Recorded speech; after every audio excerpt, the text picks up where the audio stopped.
اعوذ باللہ من الشیطان الرجیم بسم اللہ الرحمن الرحیم السلام علیکم ورحمۃ اللہ وبرکاتہ۔ آج ہم جس کتاب کو شروع کرنے جا رہے ہیں اس کا نام ہے طہارت و پاکیزگی۔ بسم اللہ الرحمن الرحیم۔ رب اشرح لی صدری ویسر لی امری واحلل عقدۃ من لسانی یفقہوا قولی رب زدنی علما اللہم فقہنا فی الدین رب زدنی علما اللہم فقہنا فی الدین۔ بسم اللہ الرحمن الرحیم۔ دین اسلام کا سب سے پہلا سبق طہارت ہی ہے۔ جیسا کہ طہارت سب سے بڑی مثال تو آپ صلی اللہ علیہ وآلہ وسلم کی ہی ہے۔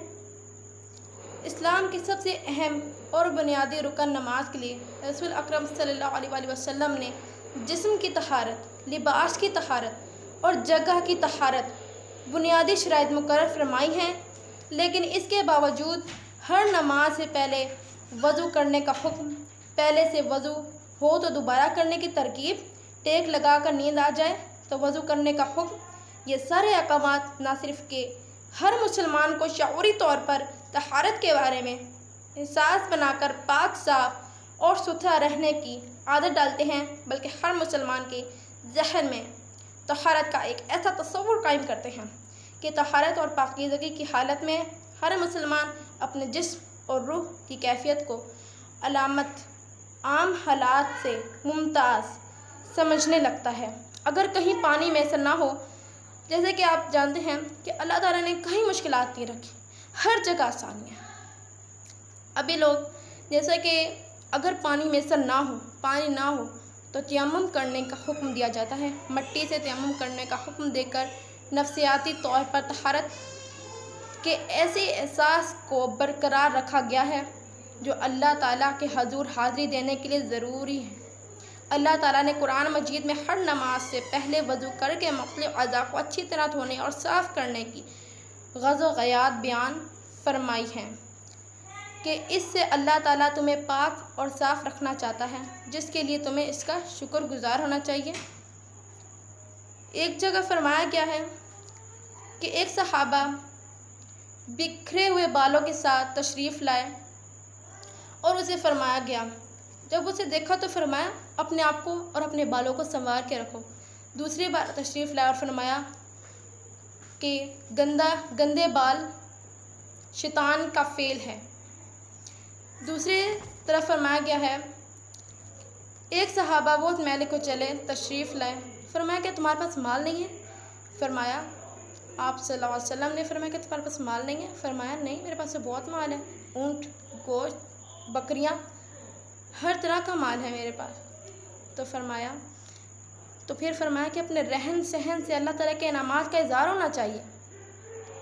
جیسے کہ آپ لوگ جانتے ہیں کہ آپ صلی اللہ علیہ وسلم اٹھتے ہی مسواک کیا کرتے تھے، اور ایک جگہ ہے حضرت عائشہ رضی اللہ عنہا فرماتی ہیں کہ رسول اللہ صلی اللہ علیہ وسلم جب سو کر اٹھتے تو پہلا کام مسواک کرنا ہوتا ہے، جب بھی باہر سے گھر تشریف لاتے تو پہلے مسواک فرماتے تھے، حتیٰ کہ حیات طیبہ کا آخری عمل بھی مسواک کرنا تھا۔ اب ہم حیض کے معاملات میں آ جاتے ہیں، جو بہت ساری عورتوں کے اس کے مسائل برقرار ہیں۔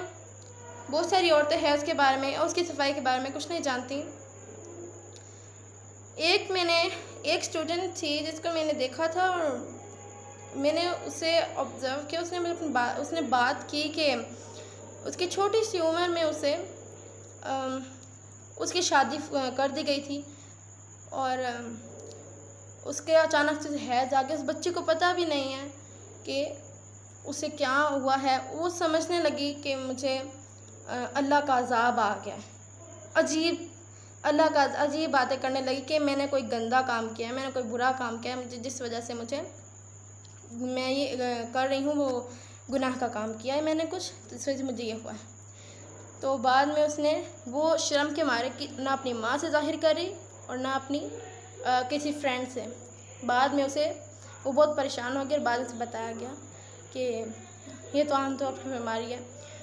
اور اس وقت ملتا ہے کہ اپنے بچوں کو چھوٹی عمر میں اگر آپ شادی کرا بھی رہے ہیں تو اسے ہر بات کا عمل وغیرہ سب ہونا چاہیے۔ جی، حیض کے بارے میں کچھ کہنا چاہوں گی۔ پہلی حدیث میں آپ کے سامنے بیان کرنا چاہوں گی۔ حضرت عائشہ رضی اللہ عنہا سے روایت ہے کہ نبی اکرم صلی اللہ علیہ وآلہ وسلم نے فرمایا، جب حیض آئیں تو نماز چھوڑ دو اور جب ختم ہو جائیں تو غسل کر لو۔ حالت حیض میں عورت کا جسم اور کپڑے دونوں پاک ہوتے ہیں۔ حضرت عائشہ رضی اللہ عنہا فرماتی ہیں کہ میں حیض کی حالت میں پانی پیتی برتن میں اور نبی کریم صلی اللہ علیہ وسلم کو دیتی۔ میں نے خود پی کے تو آپ صلی اللہ علیہ وسلم برتن سے اسی جگہ منہ رکھ کر پانی پیتے جہاں سے میں نے منہ رکھ کر پانی پیا ہوتا، اسی جہاں سے میں نے کھانا کھایا ہوتا وہیں سے آپ بھی کھاتے۔ حضرت عائشہ رضی اللہ عنہا فرماتی ہیں کہ میں نے حالت حیض میں آپ صلی اللہ علیہ وآلہ وسلم کا سر دھویا کرتی تھی۔ کچھ لوگ بعض اوقات میں نے دیکھا ہے کہ بہت سی عورتیں چھوٹے چھوٹے معاملات پہ کہ میں تو حیض میں ہوں، میں کیسے اپنے شوہر کے قریب جاؤں، میں حیض میں کیسے نماز کو ہاتھ لگا لوں۔ بہت سے جگہ میں نے دیکھا ہے کہ بہت عورتیں ایسی عام اوقات پہ تھوڑا بے عقلی کا مظاہرہ کر لیتی ہیں۔ تو فرماتی ہوں کہ میں نے ایک جگہ دیکھا تھا کہ ایک عورت حیض کی حالت میں تھی اور اس کے گھر والے، ابھی اس کی شادی بھی نہیں ہوئی تھی، کہ اس کے گھر والوں نے کہا کہ اس کی ماں کی فوت کی ہوئی تھی، تو کہا کہ پانی ڈالو، پتہ نہیں کیا کہا تھا اسے، تو فرمایا اس نے کہا کہ میں تو پانی سب کچھ ڈال دیا، میت کو ہاتھ لگا لیا۔ تو بعد میں عورتوں نے پوچھا، اس نے کہا میں تو حیض کی حالت میں نے ہاتھ لگایا، کچھ برا کام تو نہیں کیا۔ فرمایا تم نے اتنا برا کام کر دیا، عذاب ہوگا، یہ ہوگا، گناہ ہوتا ہے۔ لیکن ایسا نہیں، کیونکہ ایک جگہ میں نے دیکھا تھا کہ میں نے حدیث میں سنا تھا کہ حضرت عائشہ رضی اللہ عنہا سے آپ صلی اللہ علیہ وسلم نے فرمایا کہ حجرے میں وہ جائے نماز لے کے آ جانا، تو وہ اپنے حجرے میں تھیں۔ تو فرمایا میں تو حیض کی حالت میں کیسے جائے نماز کو ہاتھ لگا لوں؟ تو فرمایا آپ صلی اللہ علیہ وسلم نے فرمایا تمہارے حیات پہ حیض تھوڑی نہ لگا ہوا ہے کہ تم جائے نماز نہیں اٹھا سکتی ہو۔ تو جس طرح اس عورت نے اس عورت کو یہ کہا کہ تم نے اس کے کفن کو ہاتھ لگایا حیض کی حالت میں، تو بہت بڑا گناہ ہے، لیکن جائے نماز کو ہاتھ لگائے تھے کوئی گناہ نہیں۔ بعض اوقات میں نے ہر جگہ یہ دیکھا ہے کہ بے عقلی کا اظہار کر لیتی ہیں۔ آگے چلتے ہیں ہم اپنے سبق پر کہ حضرت عائشہ رضی اللہ عنہا فرماتے ہیں کہ رسول اللہ صلی اللہ علیہ وسلم میری گود میں تکیہ لگا کر قرآن پاک کی تلاوت کرتے، حالانکہ میں حالت حیض میں ہوتی۔ بعض اوقات یہاں ایسا بھی بے عقلی کا مظاہرہ ہو جاتا ہے کہ مرد کہ یہ تو میرا شوہر ہے، قرآن لے کے میرے ہی گود میں آ گیا، میرے سے ہر کیا تو ایسے کوئی بہت بڑا گناہ ہی نہ ہو جائے۔ ایسا کچھ نہیں ہوتا، کہ یہ حدیث کی روشنی میں فرمائے تو ایسا کچھ بھی نہیں۔ حضرت عائشہ رضی اللہ عنہا فرماتی ہیں کہ رسول اللہ صلی اللہ علیہ وآلہ وسلم مسجد میں بیٹھے بیٹھے اپنا سر میرے نزدیک کرتے، جبکہ میں اپنے حجرے میں ہوتی، اور آپ صلی اللہ علیہ وسلم کے سر میں حالت حیض میں بیٹھی کنگھی کر دیا کرتی تھی۔ بعض اوقات بہت ساری عورتیں اپنے شوہر کے پاس جانے سے بہت ڈرتی ہیں کہ میں تو حالت حیض میں اپنے شوہر کے پاس کیا کرنے جاؤں گی، اب تو اپنا تعلق ہی توڑ بیٹھتی ہیں، اس لحاظ سے کہ حیض۔ اگلا ٹاپک ہے کہ حیض کی حالت میں عورت کا بوسہ لینا جائز ہے یا نہیں، اس بارے میں ہم ضرور پڑھنا چاہیں گے۔ بہت سی عورتیں عموماً اس بات کو بہت بڑا ایشو بنا لیتی ہیں۔ حضرت میمونہ رضی اللہ عنہا فرماتی ہیں کہ رسول اللہ صلی اللہ علیہ وآلہ وسلم اپنی ازواج محترمات رضی اللہ عنہا سے بوسہ و کنار فرما لیا کرتے، حالانکہ وہ حالت حیض میں ہوتی۔ اسے مسلم نے روایت کیا ہے۔ اگلا مسئلہ ہم پیش کرتے ہیں کہ حالت حیض میں عورت سے نفرت کرنا یا کھانے پینے کے علیحدہ اہتمام کرنا جائز ہے یا نہیں۔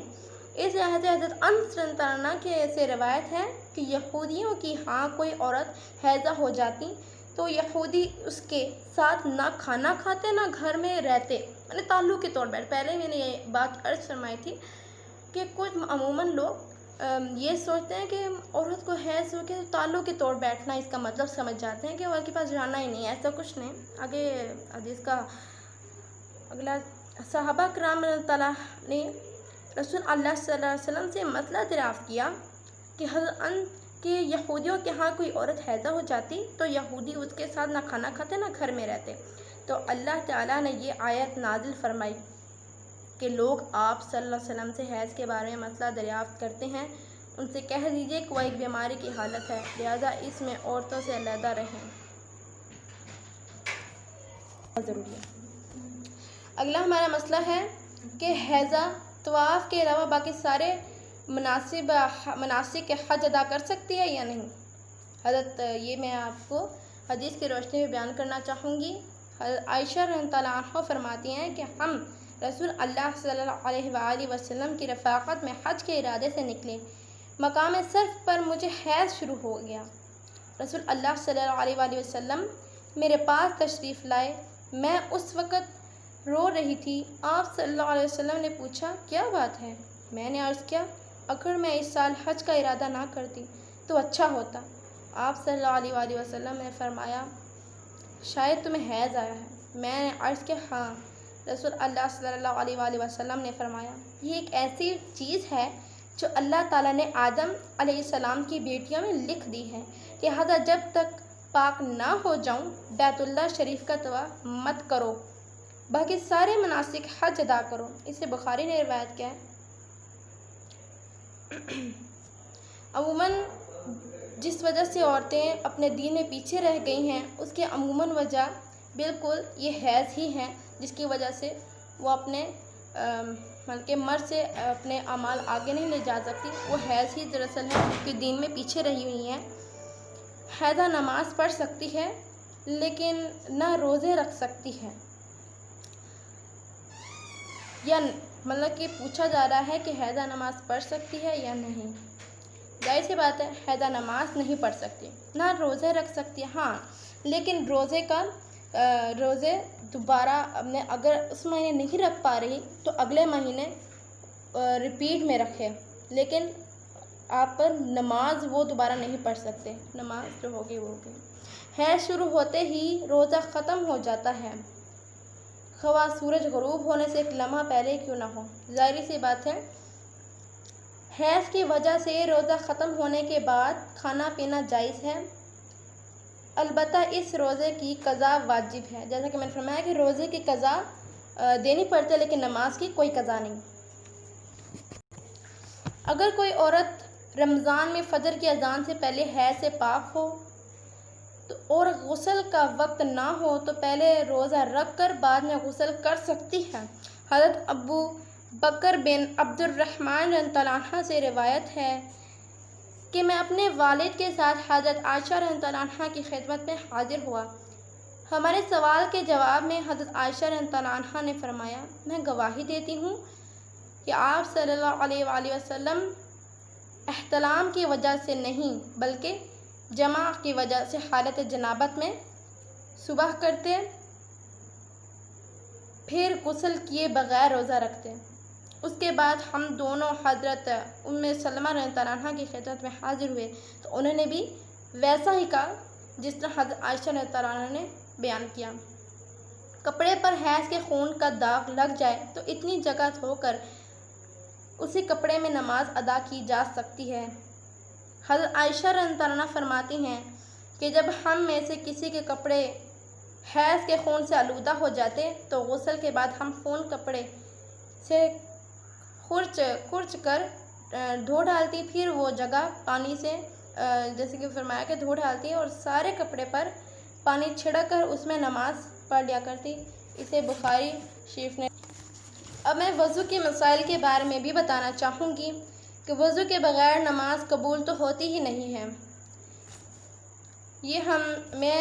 اس میں حضرت ابو ہریرہ رضی اللہ عنہ سے ایک حدیث روایت ہے وہ بیان کرنا چاہوں گی کہ آپ صلی اللہ علیہ وسلم کی کئی حدیثیں بیان کی ہیں حضرت ابو ہریرہ رضی اللہ عنہ نے، اور سب سے زیادہ حدیثیں آپ صلی اللہ علیہ وآلہ وسلم کی حضرت ابو ہریرہ نے ہی بیان کی ہیں، جن میں سے ایک حدیث یہ بھی تھی کہ آپ صلی اللہ علیہ وسلم نے فرمایا اللہ تعالیٰ بے وضو کی نماز قبول کرتا ہی نہیں ہے، اسے مسلم نے روایت کیا ہے۔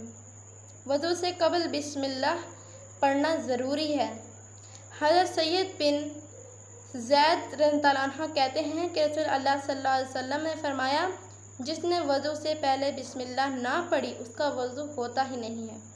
وضو کی فضیلت حضرت ابو ہریرہ رضی اللہ عنہ سے روایت ہے کہ رسول اللہ صلی اللہ علیہ وسلم نے فرمایا کہ میرا حوض عدن کے فیصلے سے بھی زیادہ بڑا ہے۔ اس کا پانی برف سے زیادہ سفید، شہد اور دودھ سے زیادہ میٹھا، اس پر رکھے ہوئے برتن تعداد میں آسمان کے تاروں سے بھی زیادہ ہے۔ قیامت کے روز میں دوسری امت کے لوگوں کو اس طرف اپنے حوض پر آنے سے روکوں گا، جس طرح کوئی آدمی دوسرے آدمی کو اونٹوں کو اپنے حوض پر آنے سے روکتا ہے۔ صحابہ کرام رضی اللہ عنہ نے عرض کیا کہ اے اللہ کے رسول صلی اللہ علیہ وسلم، کیا آپ کے باعث تو صحابہ نے فرمایا، اے اللہ کے رسول صلی اللہ علیہ وسلم، کیا آپ صلی اللہ علیہ وسلم ہم کو اس روز دوسری امت کے لوگوں میں پہچان لیں گے؟ فرمایا، ہاں، وضو کے باعث تمہارے ہاتھ اس قدر روشن و چمکدار ہوں گے کہ ایسے نشان کسی دوسری امت کے ہاتھوں کے لیے نہیں ہوں گے۔ اسے بخاری شریف نے روایت کیا ہے۔ وضو کا جو مسنون طریقہ یا بیان فرمایا ہے وہ میں بیان کرنا چاہوں گی۔ حضرت حمران رضی اللہ عنہ سے روایت ہے کہ حضرت عثمان رضی اللہ عنہ نے وضو کے لیے پانی منگایا، پہلے اپنی ہتھیلیاں 3 مرتبہ دھوئیں، پھر کلی کی اور ناک میں پانی ڈالا، پھر اپنا منہ 3 دفعہ دھویا، اس کے بعد اپنا دایاں ہاتھ کونیوں تک 3 مرتبہ دھویا، اس طرح بایاں ہاتھ کونیوں تک 3 مرتبہ دھویا، پھر سر کا مسح کیا، مسح کے بعد اپنا دایاں پاؤں ٹخنے تک 3 مرتبہ دھویا اور اپنا بایاں پاؤں ٹخنے تک 3 مرتبہ دھویا۔ پھر فرمایا، میں نے آپ صلی اللہ علیہ وسلم کو اسی طرح وضو کرتے ہوئے دیکھا ہے۔ ایک جگہ بہت سے لوگ کہتے ہیں کہ ہاتھ دھو کر اس طرح کھینچنے سے مطلب اس طرح نہیں کرنا چاہیے کیونکہ یہ شیطان کے ہاتھ ہوتے ہیں۔ یہ تو من گھڑت بات فرمائی ہے لوگوں نے، من گھڑت بات ہے، اس پر یقین کرنا بہت ہی بے قابل قبول ہے۔ بہت سے لوگ اس باتوں پر عمل کر لیتے ہیں، مجھے بھی ایک دفعہ کہا گیا تھا ایسا ہی۔ اور